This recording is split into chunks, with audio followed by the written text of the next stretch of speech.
Bonjour les amis, comment vous portez? Aujourd'hui, nous allons partager avec vous l'extrait de l'entretien que nous avions à deuxième synergie autour de l'entrepreneuriat avec nos stagiaires. Les points suivants ont été abordés. L'entrepreneuriat, de quoi s'agit-il? D'où vient deuxième synergie? Peut-on entreprendre à partir de 0 dirham? Quelles sont les compétences et les qualités qu'il faut pour réussir l'entrepreneuriat? Faut-il avoir un associé? Tout le monde peut-il entreprendre? Quelles sont tes motivations? Donc, pourquoi veux-tu entreprendre? Dans quel secteur entreprendre ou investir donc en Afrique. N'est-ce pas que c'est riche? Dis-moi en commentaire ce que tu penses en écoutant donc les réponses que je partage avec mes étudiants. Donc dis en commentaire ce que tu penses, d'accord? Et ça ne pourra que être bénéfique à tout le monde. Si tu es là pour la première fois, abonne-toi et aime et partage cette vidéo. Reste jusqu'à la fin parce qu'à la fin, il y a une surprise qui t'est réservée et on se retrouve donc en commentaire pour bien débattre de ce sujet très utile qui donc ne pourra que aider plus d'un. Je te remercie et à tout à l'heure.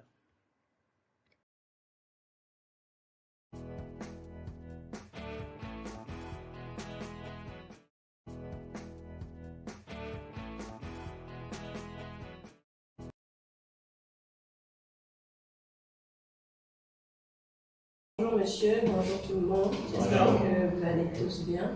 On est là aujourd'hui en tant que stagiaire de deuxième synergie pour nous entretenir avec vous sur le thème de l'entrepreneuriat, précisément le cas de deuxième synergie. Alors moi c'est Agnès Christelle, étudiante en master 2, ingénierie comptable financière et fiscale. Et pour première question, j'aimerais savoir monsieur, selon vous, qu'est-ce que c'est que l'entrepreneuriat de manière générale? D'accord. En tout cas, merci. C'est avec plaisir. C'est toujours une très bonne chose d'échanger, d'accord, et surtout d'essayer d'apprendre les gens qui sont devant. J'aime pas toutes les définitions classiques, d'accord. Mais ce que je veux vraiment partager avec vous aujourd'hui, c'est surtout les illusions par rapport à l'entrepreneuriat. Parce que quand on pense à l'entrepreneuriat, on se fait vraiment des illusions. Et des gens qui veulent entreprendre, ils ont des idées en tête, d'accord? Mais la réalité est totalement différente. Ok? Entreprendre, c'est vraiment se lancer dans le vide en réalité. C'est que je prends un gros risque, voilà, je me lance dans une aventure et je ne connais pas la destinée de cette aventure-là. Ok? Voilà, donc je me lance dans un business, je crée quelque chose parce que je veux bien évidemment au travers de cela répondre à un besoin entrepreneurial. C'est vraiment une prise de risque. Je me jette dans le vide, j'ai une idée, donc je conçois cette idée, je veux vraiment la concrétiser, mais en réalité ce que l'idée sera, je ne sais pas. D'accord? Voilà, donc entreprendre c'est de prendre le risque. Bonjour monsieur. Bonjour, Idrissa, c'est ça. Oui, c'est bien ça. Je suis Idrissa Bonité, de nationalité malienne, et de formation ingénierie financière pour ce management. Je suis stagiaire chargé d'affaires. J'aimerais poser 2 ou 3 questions comme ça. Donc, vous venez de parler tout à l'heure d'entrepreneuriat. Et pour quelqu'un qui veut entreprendre, par où et par quoi il doit commencer? Ça, c'est la première question. Et puis ma deuxième question, c'est dans quelques années, deuxième synergie, c'est voir faire quoi, concrétiser quoi dans quelques années, dans l'avenir. Et puis entreprendre ou entrepreneuriat et business, est-ce que c'est la même chose?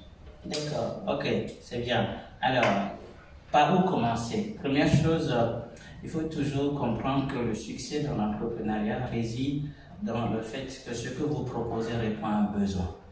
D'accord, j'aime le dire souvent que la première question qu'il faut se poser quand on veut se lancer dans l'entrepreneuriat, ce n'est pas comment me faire de l'argent. D'accord, comment faire pour avoir de l'argent. Donc si c'est la première question que vous posez, soyez en sûr que vous n'allez pas réussir. D'accord, voilà. Donc la première question, en tout cas d'après mon expérience, qu'il faut se poser, c'est qu'est-ce que j'apporte comme solution à un problème de quelqu'un? Ok, qu'est-ce que j'offre comme service? Ok, comment je vais faire pour servir quelqu'un? Parce que ce client qui va vous payer, d'accord, donc ne payera que lorsqu'il est convaincu que vous lui apportez une valeur. Donc la première question qu'il faut se poser, c'est ça. Quelle valeur? Quelle offre? Quel service je rends? Et donc cela pousse forcément à identifier le problème. D'accord, le problème auquel on répond exactement. Ok, sinon, on peut avoir une belle idée, on peut dire que c'est merveilleux comme projet, mais lorsque ça ne répond aux besoins de personne, évidemment, qui va acheter ton service et ton projet? Ça, c'est un premier point. Évidemment, il faut toujours réfléchir en voyant tout ça, en partant de sa propre aussi compétence, pour se connaître. D'accord? Parce que un des éléments clés quand même dans le succès de l'entrepreneuriat, c'est que voilà, le projet relève de la compétence, du domaine de compétence de l'entrepreneur. Ok? Voilà. Si vous lancez un projet dans lequel vous n'avez pas vraiment les compétences clés, ce projet ne pourra pas vraiment marcher. Pourquoi? Parce que lorsque vous comptez premièrement sur vos employés, vos salariés, okay, ils ne pourront pas vraiment faire les choses comme cela se doit. Parce que ces employés, ces salariés, donc, ils viennent avec d'autres motivations. Ils ne sont pas forcément dans votre vision pour un début, c'est vrai un travail à faire. Mais je crois que lorsqu'on veut se lancer dans un business, on doit se demander quelles sont les compétences que j'ai. Comment ces compétences peuvent bien évidemment répondre à un besoin de quelqu'un. Voilà. Et c'est là qu'on identifie l'idée voilà, qui nous amènera donc à créer notre boîte ou notre offre de service en réalité.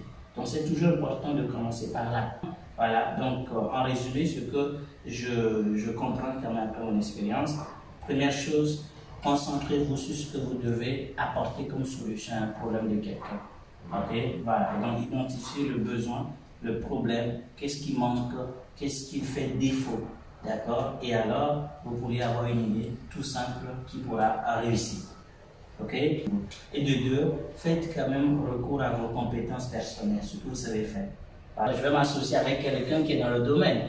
Ok? C'est une possibilité. Mais il y a beaucoup plus de chances lorsque ça relève de votre domaine de compétences.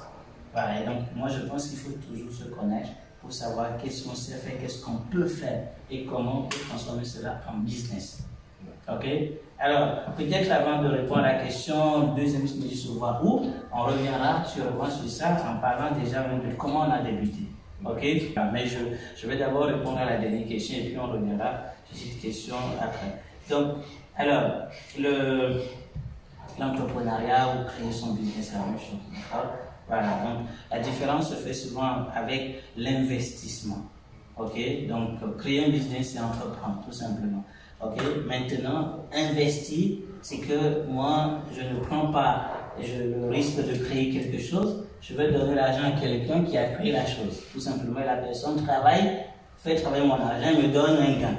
Voilà, j'investis à la bourse dans une société, la société utilise mon argent et ça génère des revenus, donc je perçois donc des dividendes. Ok, voilà, l'investissement, c'est simple ça, c'est un placement d'argent. Tout simplement. Investir, donc c'est un moyen facile pour gagner de l'argent, c'est-à-dire tu ne fais rien. Tu confies ton argent à quelqu'un, la personne travaille et te rapporte. Le grand travail qu'il faut faire là-bas, c'est d'identifier l'investissement rentable, d'accord, avec le risque. Mais l'entrepreneuriat, c'est que c'est toi qui fructifie l'argent. D'accord? Et là, c'est plus parce que c'est toi qui crées de la richesse.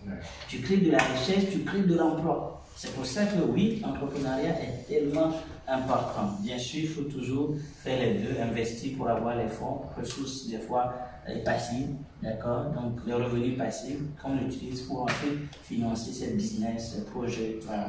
Donc, c'est ce que je peux dire à ce niveau. On reviendra sur la question de Monsieur Barry, bonjour. Moi, je m'appelle Barry Afamamadou, nationalité guinéenne. Je suis étudiant en Master 2 et aussi stagiaire à la deuxième synergie. Pour moi, je voulais savoir, dans un premier temps, quand avez-vous pensé à vous lancer dans l'entrepreneuriat et à lancer deuxième synergie? Ah oui, ça c'est une bonne question. En fait, c'est vrai que quand je rédigeais mon projet personnel et professionnel, j'ai toujours encouragé cette rédaction, cette réflexion quand même. Ici comme ailleurs, j'encourage les gens à s'asseoir pour rédiger leur projet. Je rédigeais ça en 2013, donc quand j'étais encore en 4e année. Oui, j'envisageais bien évidemment entreprendre. D'accord, j'envisageais vraiment être gérant de mon cabinet, c'était dans mon projet.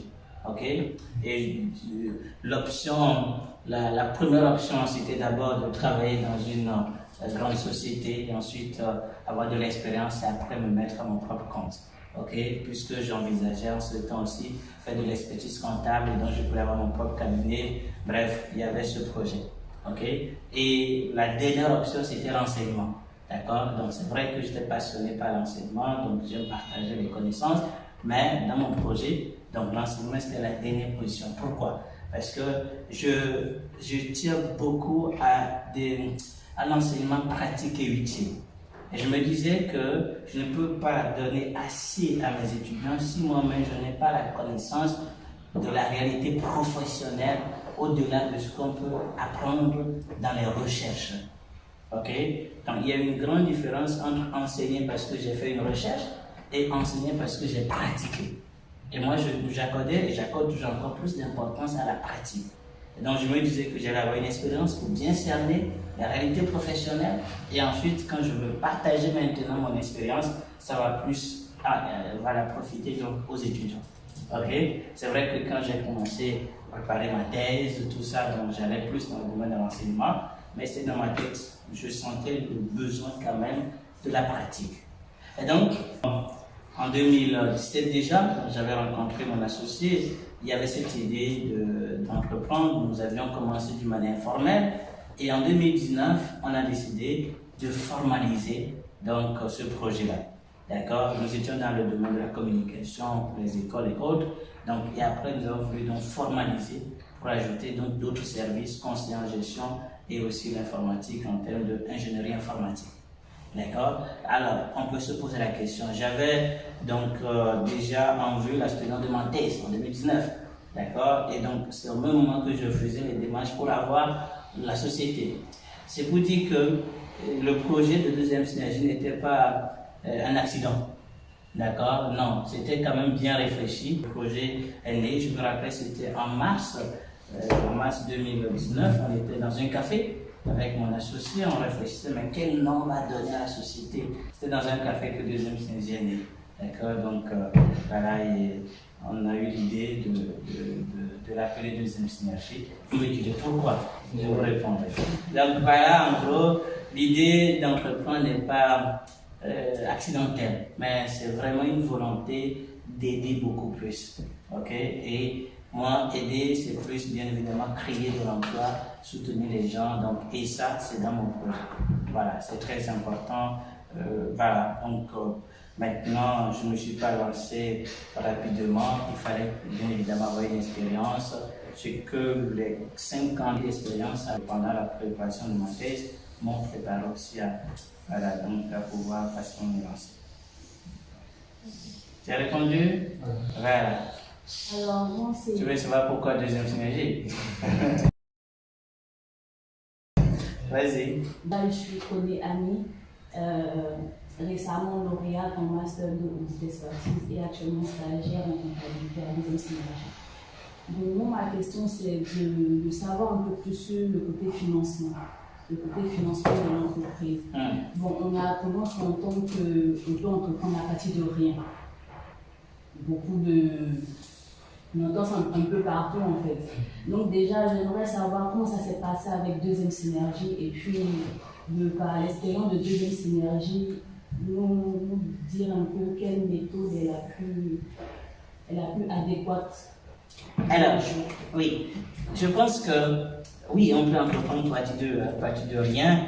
C'est vrai, c'est faux aussi. Il faut quand même minimum de capital. C'est vrai parce qu'il y a la possibilité à notre époque quand même de créer un business en ligne.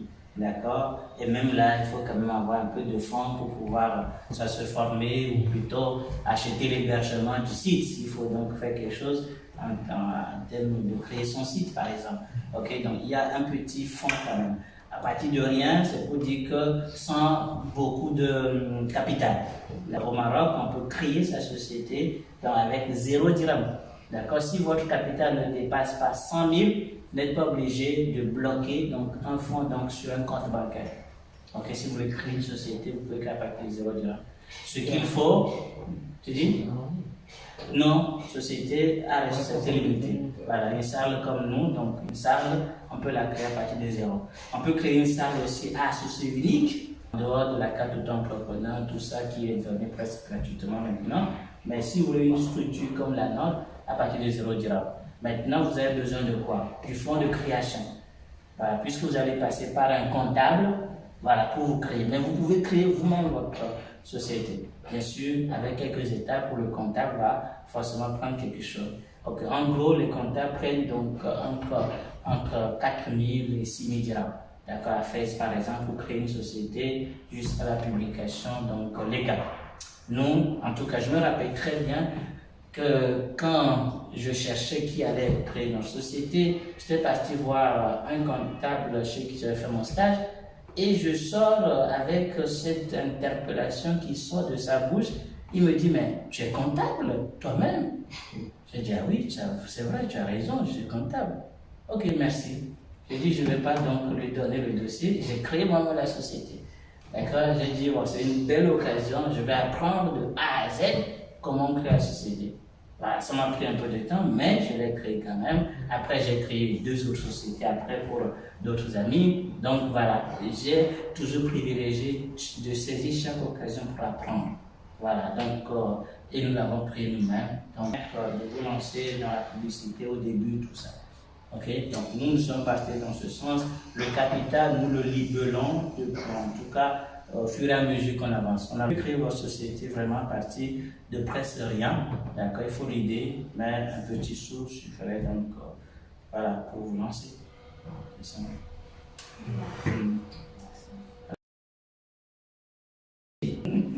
Hans Tavares. Oui. Stagiaire de Deuxième Énergie en entrepreneuriat. Je voudrais savoir quelles sont les compétences nécessaires pour réussir l'entrepreneuriat. Ah oui, c'est une très bonne question. Première chose, comme je l'ai évoqué, donc il faut d'abord noter que l'entrepreneuriat c'est une aventure. D'accord? Une aventure où il y a tellement de surprises. D'accord? Il faut être capable d'être agile, de s'adapter, d'accord, donc aux fluctuations, aux réalités que vous rencontrez. C'est une qualité importante d'un manager. Donc, il sait planifier, mais il est flexible. D'accord, je me fie des objectifs, mais je suis flexible et je m'adapte rapidement en fonction des réalités, d'accord, que je rencontre dans la mise en œuvre de mon plan que j'ai mis en place. D'accord, c'est cette flexibilité extrêmement importante. Il faut avoir des compétences qui sont en gestion, c'est inévitable. Donc, c'est pour ça que même si vous êtes en informatique ou dans d'autres domaines, il faut vous former en gestion d'entreprise. Ça, c'est inévitable. Voilà. Ce que c'est que vous ne pouvez pas savoir comment définir une stratégie, comment mettre en place cette stratégie si vous n'avez pas donc une formation suffisante dans ce domaine-là. Ok, voilà. C'est donc un élément très important, être compétent en matière de gestion d'entreprise, compétent dans la flexibilité aussi, j'allais dire l'agilité. Donc c'est quand même quelque chose d'extrêmement utile, d'accord, lorsqu'on veut réussir en entrepreneuriat et être très patient. Ok, et c'est ça un point que je voulais voir quand je parlais de l'illusion par rapport à l'entrepreneuriat. Parce que quand on veut se lancer en entrepreneuriat, on veut dire bon, ok, je vais me lancer en entrepreneuriat pour gagner beaucoup d'argent. D'accord, voilà, commencer à gagner beaucoup d'argent parce que quand je travaille pour quelqu'un, je suis bien mal payé. Notez bien que l'entrepreneur se prive, d'accord, de salaire. L'entrepreneur n'a pas droit au salaire pendant peut-être même 1 an, 2 ans, avant que son business ne soit lancé. Ok, il faut donc se préparer à cela. Ok, donc ton business a besoin plutôt d'être nourri davantage. Mais si le peu qui rentre, tu utilises, le peu qui rentre, tu ne réinvestis pas, en fait, ta boîte va être fermée dans un instant. D'accord? Oui, il faut se priver de salaire pendant 1 an, 2 ans. Donc, avant de pouvoir s'assurer après donc, des entrées suffisantes qui vont.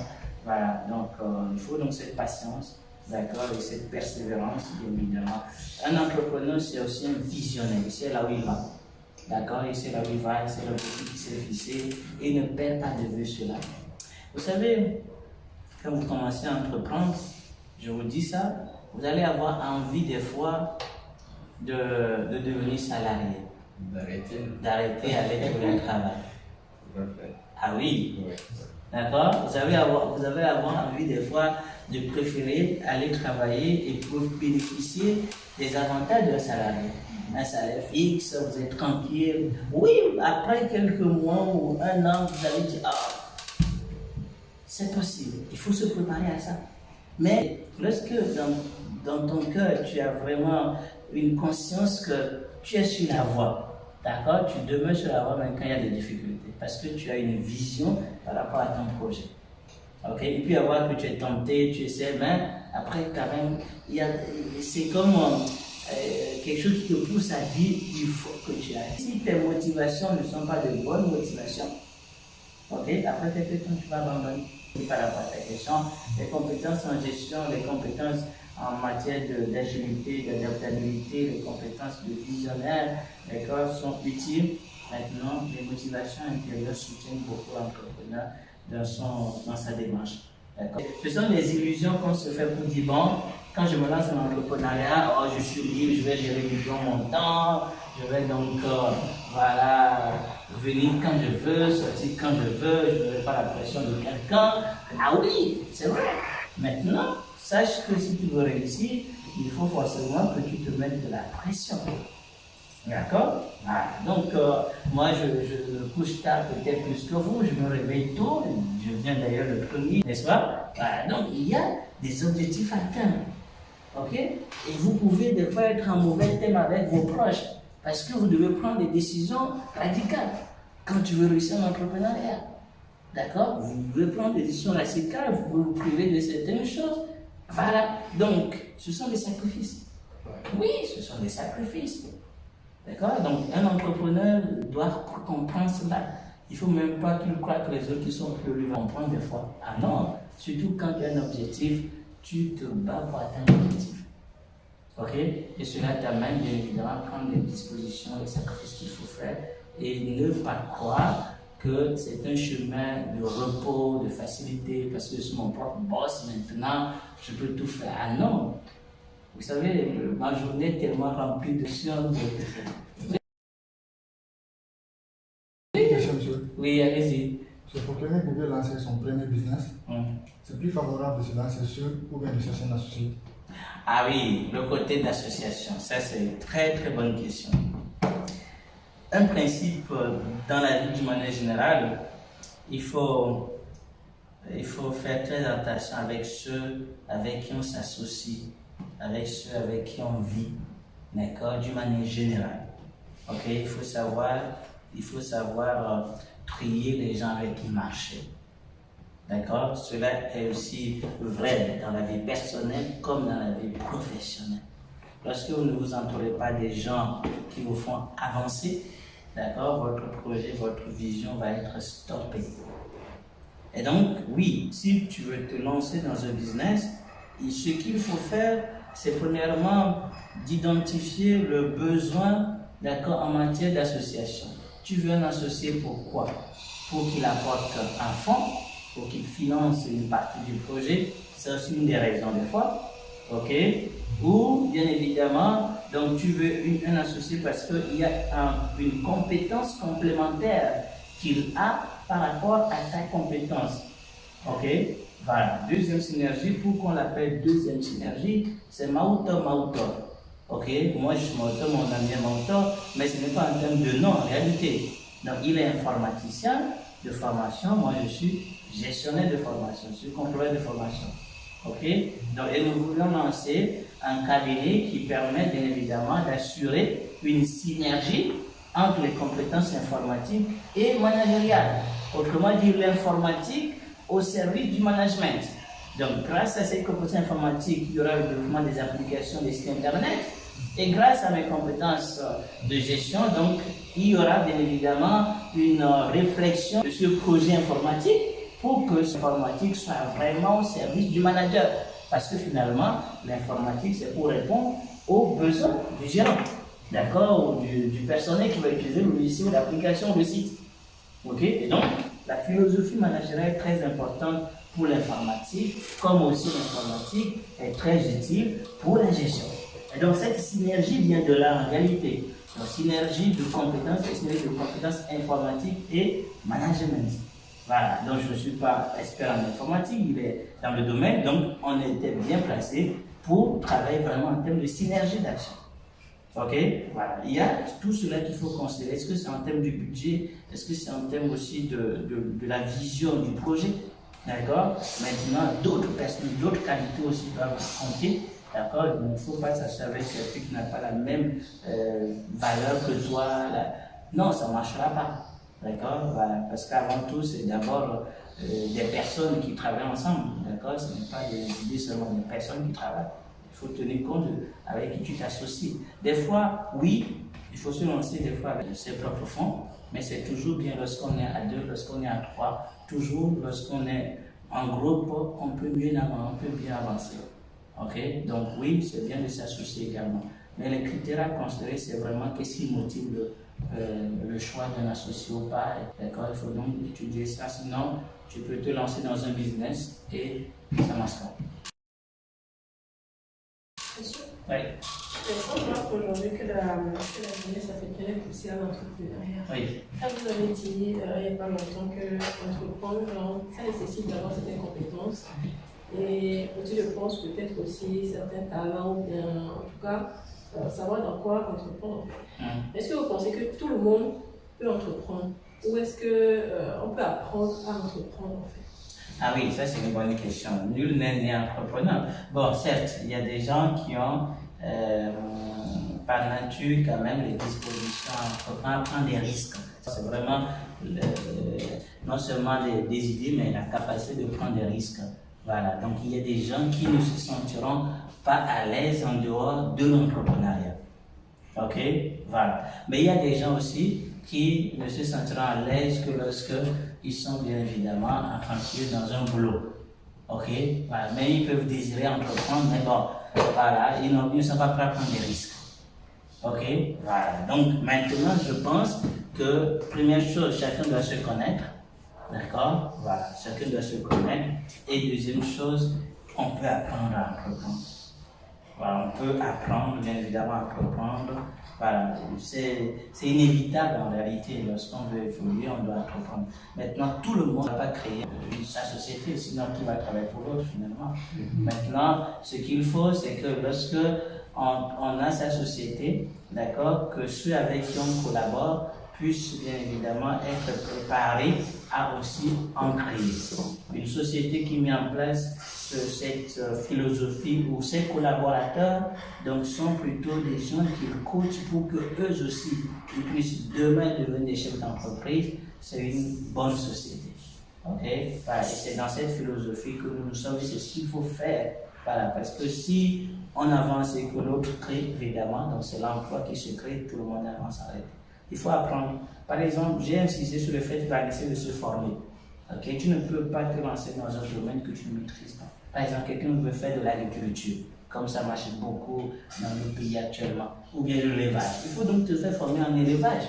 Même dans l'agriculture, tu dois comprendre les saisons, les réalités, tout ça. Voilà. Et tu vas certes recruter les gens qui vont travailler avec toi dans ton champ, d'accord? Mais il faut que tu puisses, derrière, maîtriser la culture qu'il faut. Voilà. Non, ceux qui sont dans l'entrepreneuriat en agriculture se font former. D'accord? Donc, on ne peut rien faire sans la formation en réalité. Okay? Il faut quand même se former pour maîtriser le domaine. C'est ça, il faut faire cela. Et on peut toujours apprendre à entreprendre. Voilà. Ce qu'il faut seulement, c'est de bâtir cette disposition, ce mindset, donc l'entrepreneuriat, ça se prépare. Voilà, on apprend donc dans cela. Voilà. Des fois, les gens se lancent, mais se rendent compte que ce n'est pas pour eux en réalité. Cette vie d'entrepreneuriat, parce qu'il y a beaucoup de stress, il faut savoir gérer son stress, d'accord? Donc, c'est pour ça qu'il doit y avoir une vraie motivation dans le cœur. Qu'est-ce qui motive vraiment, d'accord, dans ton idée d'entreprendre? Qu'est-ce qui motive vraiment, d'accord, dans ton idée d'entreprendre? Pour être autonome financièrement, oui, c'est une bonne chose. Ceux qui cherchent à être autonome financièrement investissent. Les plus riches sont plutôt des investisseurs. Ils ne font rien, ils placent de l'argent ici et là, ça leur génère de l'argent tout simplement. Okay? Ce n'est pas juste en termes d'argent, ce n'est pas la motivation d'argent qui pousse à entreprendre. Okay? Non, ils peuvent placer l'argent. Il y a une motivation de créer de l'emploi, d'aider les gens, d'accord? Voilà. Et si ta motivation c'est toujours par rapport aux autres, tu iras loin. Mais si ta motivation c'est toujours par rapport à toi, crois-moi, tu n'iras nulle part. Mais il faut que ta motivation, c'est de pouvoir changer quelque chose qui est extérieur à toi. D'accord? Et tant que ces choses n'est pas changées, tu ne baisses pas les bras. tu cherches des idées, tu avances, etc. Mais si c'est toujours toi, comment je vais faire pour réussir moi, comment je vais faire pour gagner de l'argent, crois-moi, tu n'iras nulle part. Il faut toujours avoir l'idée, les autres, le besoin. Est-ce que le besoin que je cherche, ceux qui sont passionnés par l'Afrique, c'est parce qu'ils veulent que l'Afrique change. Et tant que ça n'a pas changé, ils se battent pour ça. D'accord? Donc, et moi, ma profonde motivation, ma passion et ma grande joie, c'est vous. Il faut qu'il y ait une motivation, une volonté de changer quelque chose. D'accord? Et moi, ma volonté, c'est vraiment ça, changer cette formation qui ne sert absolument à rien. D'accord? Donc, les étudiants aiment ce qui est simple, tu leur donnes A plus B, et puis ils savent quoi faire, ils se préparent pour l'examen, et puis c'est tout. Mais réfléchissez à ce qui est pratique. Réfléchissez à qu'est-ce que vous savez faire, qu'est-ce que vous pouvez apporter à l'entreprise. Là, tu deviens leur ennemi. D'accord? Mais c'est à la fin des études qu'ils se rendent compte que non, mais tu avais raison. Tu vois? Donc voilà, ma motivation, c'est vraiment ça, encourager cette philosophie de changer cette réalité qui est là. Les temps qu'on perd pendant 5 ans, d'accord? Pendant 5 ans sur les bancs, sans rien faire. Parce que qu'est-ce que je dis sans rien faire? Parce qu'à la fin, tu ne sais pas quoi faire. C'est vrai. Tu ne sais pas quoi faire. À la fin des 5 ans, tu ne sais pas quoi faire. Mais qu'est-ce que les 5 ans apporté? Au bout des 5 ans, je ne peux rien faire de moi-même. Mais 5 ans, je peux rien apporter. Oui, et c'est ça. Donc, c'est ça. Non seulement en communiquant, comme je suis en train de le faire, communiquer, je vais encourager les gens à accorder de l'importance à leur formation, mais en plus de cela, il faut pouvoir travailler pour changer les choses. C'est ce que nous faisons en deuxième synergie. Donc, encourager l'excellence. Voilà, donc le peu qu'on sait, donc on partage pour vous amener donc à acquérir plus de compétences. C'est ça la volonté en réalité. Vous voyez? Donc, lorsque tu veux essayer d'amener les étudiants un peu dans le professionnalisme, ils n'acceptent pas. Parce que le professionnalisme, c'est beaucoup de réflexion. Dites-moi, ce que je vous fais faire ici, si on faisait ça en classe, est-ce que vous allez accepter? Ah, ça va pas difficile. C'est compliqué. C'est-à-dire, de notre centre d'intérêt. oui, c'est ça. Si ça se convient avec le domaine dont on est intéressé, ça, moi personnellement, ça me convient. C'est exact. Ils sont peu comme toi. Il y a peu de personnes qui voient les choses dans ce Moi sens. aussi, je l'ai bien aimé et pratiquer comme ici. Comment le fait, n'est-ce pas? Moi, ça allait gagner beaucoup de temps. Effectivement. Parce qu'il y a des choses qu'on nous enseigne, quand personnellement, je ne vois pas du suivi. Après, on ne sait pas à quoi ça sert. Avec quoi? Comment je vais utiliser ça? C'est ça. Ça sert à quoi? Exact. Aucune question. Tout est répondu. Tu es prêt à te lancer en entrepreneuriat? Moi, j'ai une question. Il a beaucoup de questions. Hein? La question est un peu en dehors de deuxième synergie. Ok. Par exemple, quelqu'un qui veut se lancer dans l'entrepreneuriat, aujourd'hui, par exemple, en Afrique, quels sont par exemple les 3 secteurs sur lesquels il faut se concentrer? En Afrique, ce qui est bien en Afrique, c'est que le terrain est encore vierge. Mais les gens y travaillent. Et je crois que je suis en train de préparer une vidéo là-dessus, je vais le faire. Est-ce que vous pouvez donner 3 secteurs sur lesquels? Oui, je vais répondre. En fait, quand je disais que l'Afrique est vierge, il y a du besoin, je voulais dire qu'il y a certaines illusions aussi que nous nous faisons en étant à l'étranger. D'accord? On ne voit pas le temps passer, les amis. D'accord? Quand on est à l'étranger, on ne voit pas le temps passer. Et quand tu rentres, tu verras que quelqu'un que tu as laissé là-bas et qui ne faisait presque rien est devant toi. Parce que cette personne a acheté une ferme et est en train de cultiver sa ferme. Et tu arrives là-bas, la personne a déjà construit sa maison, la personne déjà peut-être sa voiture, mariée. Les enfants, tout ça. Je l'ai rencontré, je l'ai vécu quand j'étais parti en 2017. J'ai dit, waouh, qu'est-ce que je fais ici? Ah oui, ça c'est un élément très important de ne pas ignorer. Et je vous avoue, quand j'étais rentré en 2017, ça a changé ma manière de vivre ici. D'accord, dormir, se coucher tard, se réveiller, plutôt regarder des films, ces choses sont des choses qui ont disparu. D'accord, il y a des habitudes que j'ai laissé tomber. Parce que mais je m'amuse ici. Parce que quand tu es à l'étranger, tu crois que bon, voilà, c'est toi quoi. Et les gens aussi croient que bon, tu es dans l'air la dose, tu es dans de bonnes conditions, ils ne savent pas que tu galères, hein, d'accord? Et toi aussi, tu ne réalises pas qu'ils sont en train d'avancer. Donc voilà, à vous qui êtes là, qui êtes venus ici, notez bien que voilà, le temps passe très vite. Ah oui, donc le temps passe très vite. Et les gens qui sont peut-être vos promotionnaires, qui ont le même âge que vous, avancent beaucoup. Parce qu'ils ont leur terrain, ils ont leur boutique, ils ont telle chose et ils avancent.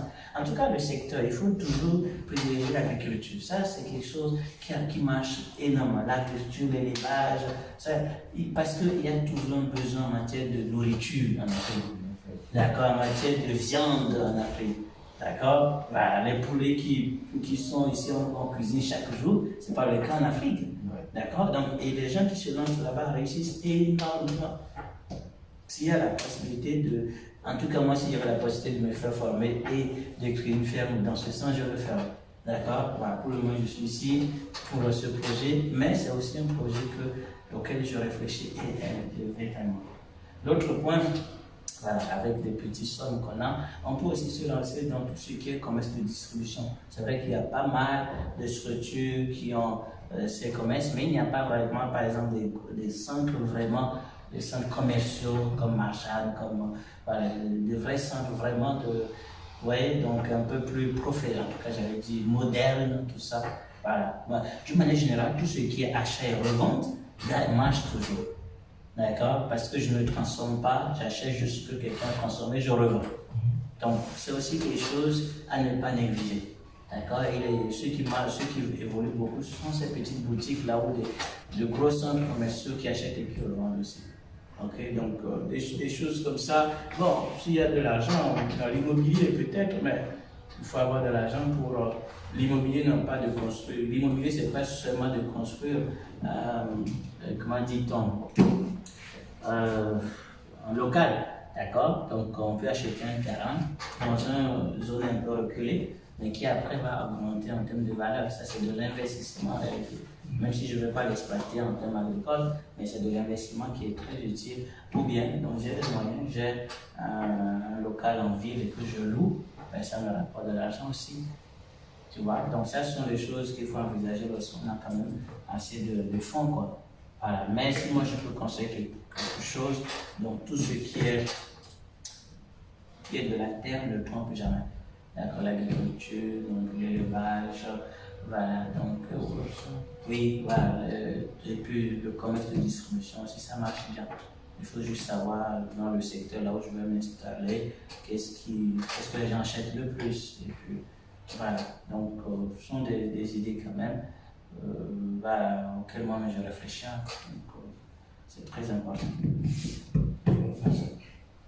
Les amis, on a beaucoup parlé, n'est-ce pas? J'espère que ça vous a rapporté quelque chose. C'est ça l'essentiel. C'est d'abord pour vous que nous faisons cela. Donc la deuxième édition, on reportera ça sur demain. Parce qu'on a beaucoup parlé aujourd'hui. Je peux répondre à la question de l'évolution de l'entreprise. Ah oui, où on voit deuxième synergie. C'est ça? Ah, voilà, donc c'est ça le plaisir à deuxième synergie. On se peut aussi à partager même nos secrets. Parce que notre désir, c'est d'aider à avancer. Donc, quelqu'un qui peut innover au travers de nous, c'est une bonne chose aussi. Ok? Voilà. Donc, bon courage. Parce que c'est un point, on pourra en parler une autre fois. Qu'est-ce qu'il faut faire au début? Ou bien comment faire pour voilà, intégrer le monde professionnel. D'accord? Voilà. Donc, quand on ne sait quoi faire, qu'est-ce qu'il faut faire? Est-ce qu'il faut aller multiplier les stages? Ou bien qu'est-ce que je fais? On me propose un stage que je reste chez moi, ou bien j'y vais quand même. Qu'est-ce qu'on fait concrètement? On en parlera. C'est bon? C'est bon. Bon courage! Bravo, cher ami. Merci d'avoir été jusqu'à la fin de cet entretien. Dis-moi comment est-ce que tu en penses. Contribue, partage ton avis, pose des questions pour enrichir, bien évidemment. Donc, voilà, cette discussion autour de l'entrepreneuriat. Voici ton cadeau. Deuxième synergie, donc, se met à ta disposition pour t'accompagner dans la réflexion autour de ton projet. Tu bénéficieras d'un accompagnement pour la rédaction de ton business plan, pour bien évidemment l'étude de ton projet. N'hésite donc pas à nous contacter. Le lien du contact est en bas de la description et dans la description de cette vidéo. Donc, voilà, il faut se lancer maintenant. N'hésite plus. Nous sommes là pour t'accompagner et note bien, c'est gratuit. Gratuit pour donc les premières personnes qui vont nous contacter. Nous sommes là. Ensemble, nous relevons le défi donc du développement de l'Afrique, du développement donc de nos pays. Et c'est au travers de l'entrepreneuriat que nous y arriverons. Nous sommes là pour partager avec vous. Nos experts sont là, nos coachs sont là et désirent vous accompagner. Merci. Et je te retrouve donc en commentaire pour la suite, donc pour des discussions autour de la question de l'entrepreneuriat. Et encore une fois, bon courage. À bientôt.